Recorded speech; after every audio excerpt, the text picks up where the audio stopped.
अरुणाचल में टूरिज्म की तमाम संभावनाओं के बीच केंद्र सरकार की कई सारी योजनाएं हैं जिनका असर अरुणाचल पर देखने को मिला है। हमारे साथ अरुणाचल के टूरिज्म मिनिस्टर दुरेन पास मौजूद है। सर, एक बात बताइए कि चंगथंग रीजन प्राइम मिनिस्टर का जो एक कॉन्सेप्ट है कि फर्स्ट विलेज को सबसे ज़्यादा कल्चरली और सब तरीके से रिच बनाना ताकि ज़्यादा से ज़्यादा लोग वहाँ जा सकें, उस दिशा में किस तरीके से काम कर रहा है अरुणाचल? जी, मैं खुद ही एक सीमावर्ती क्षेत्र से आता हूँ। मेरा भी जो तिब्बत चाइना बॉर्डर पे मेरा गांव पड़ता है, मेरा चुनाव क्षेत्र भी वहीं से पड़ता है। तो जब मैं अभी अगर इस सारे पॉलिटिकल स्टेट में जब से मोदी जी आया है तब से विजिबल चेंज है। इसके बाद जो अभी जो वाइब्रेंट विलेज जो का कॉन्सेप्ट प्रोग्राम आया जब है। कंसेप्ट आया, पहले क्या होता था कि एक बॉर्डर एरिया डेवलपमेंट प्रोग्राम करके आता है, टू बी मीगर अमाउंट, वो एक जस्ट वेरी पीनट्स, मुश्किल से आ गया 80-90 लाख आ गया, 1 करोड़ आ गया, तो उससे कुछ होता नहीं था, उससे विजिबिलिटी नहीं था, use to go waste.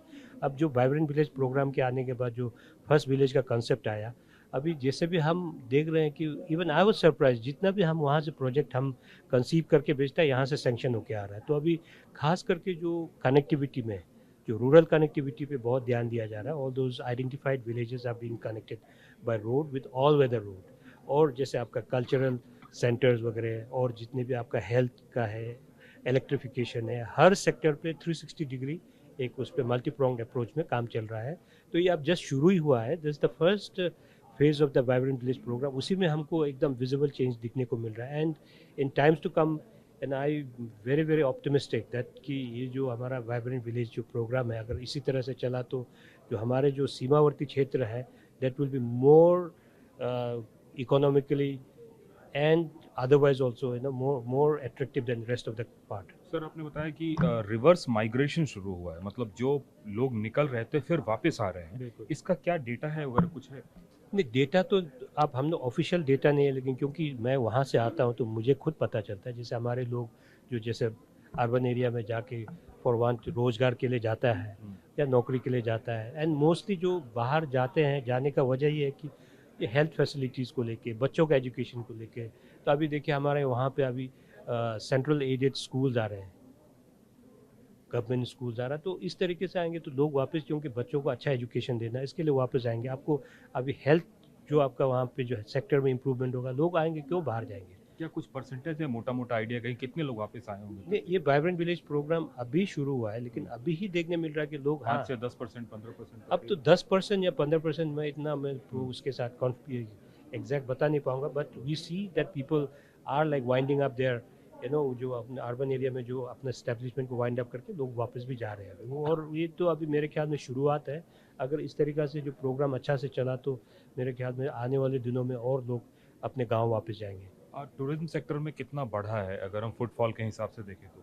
Footfall का एग्जैक्ट फिगर तो मेरा वो अभी वो ऑफिशियल्स बताएंगे, लेकिन footfall has been many fold increasing. जैसे आपका ऐसा नहीं है कि बाय परसेंटेज नहीं है, एकदम मतलब डबल होके आ रहा है। तो हम लोग we are very hopeful that Arunachal का जो टूरिज्म का ग्रोथ जो आपका ट्रेजेक्ट्री है काफ़ी स्टीप है। एक समय भारत चीन को लेकर कई सारी समस्याएं थी जिसको लेकर अरुणाचल लोग जाने से कतराते थे। आपको लगता है कि अब स्थिति पहले से बेहतर हुई है?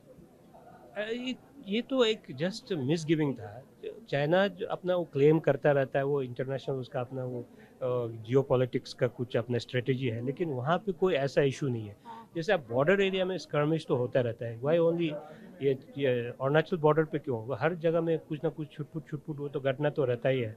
तो उस पर कोई हमारा जैसे सिविलियंस को या कोई ऐसा कोई इशू नहीं है, कोई आने वाला विजिटर्स के लिए भी कोई इशू नहीं है। जस्ट अ मिस गिविंग कि लोगों को लगता है कि ऐसा हो रहा कि गोलीबारी, ऐसा कुछ नहीं है। तो थोड़ा मोड़ा तो आप जैसे बॉर्डर एरिया में तो पेट्रोलिंग के दौरान होता रहता है, वो तो दैट विल कीप हैपनिंग जब तक कोई ये और टारगेट रखा है आपने कि इतने दिनों में इतना कुछ ठीक हो जाएगा वहाँ पे, अगर टूरिज्म की बात करें तो? नहीं, टूरिज्म को लेके तो अभी जैसे टूरिज्म को लेके मतलब ठीक, मतलब आप मैं समझा नहीं किस चीज़ के ठीक मतलब है। फुटफॉल इतना बढ़ाना है हाँ, अगले साल फुटफॉल के लिए में? तो हाँ, ये हमारा अभी उम्मीद है, क्योंकि lot of queries are coming in. और हम जैसे आज इन्वेस्टमेंट की भी बात कर रहे हैं तो lot of people are in touch with us कि they want to come and invest in hospitality industry. तो उससे पता चल रहा है कि इसमें काफ़ी बढ़ोतरी और होने के। और आखिरी सवाल, रिवर्स माइग्रेशन की जो आप बात कर रहे हैं, आप मान के चल रहे हैं कि अगले 5 वर्षों में और ज़्यादा से ज़्यादा लोग नहीं, एटलीस्ट 25% भी आए वहाँ पे? ज़रूर होगा, क्योंकि रोड कनेक्टिविटी अच्छा हो रहा है, हम्म। वहाँ का फैसिलिटी इंप्रूव हो रहा है, तो लोग ज़रूर वापस आएंगे। क्योंकि माइग्रेट कौन कर रहा है, वही के स्थानीय लोग माइग्रेट कर रहा है। हम्म। तो मैं अभी जैसे बोल रहा कि कोई भी अपना घर छोड़ने में किसी को आनंद नहीं आता, दुख के साथ छोड़ना पड़ता है। जब आपको सुविधा अपने घर में वापस मिलेगा तो जरूर लौट के आएंगे। It's a very natural thing to say, उसमें कोई दो राय नहीं है। ठीक। कैमरामैन मनीष के साथ कुमार कुंदन, टीवी 9 भारतवर्ष, दिल्ली।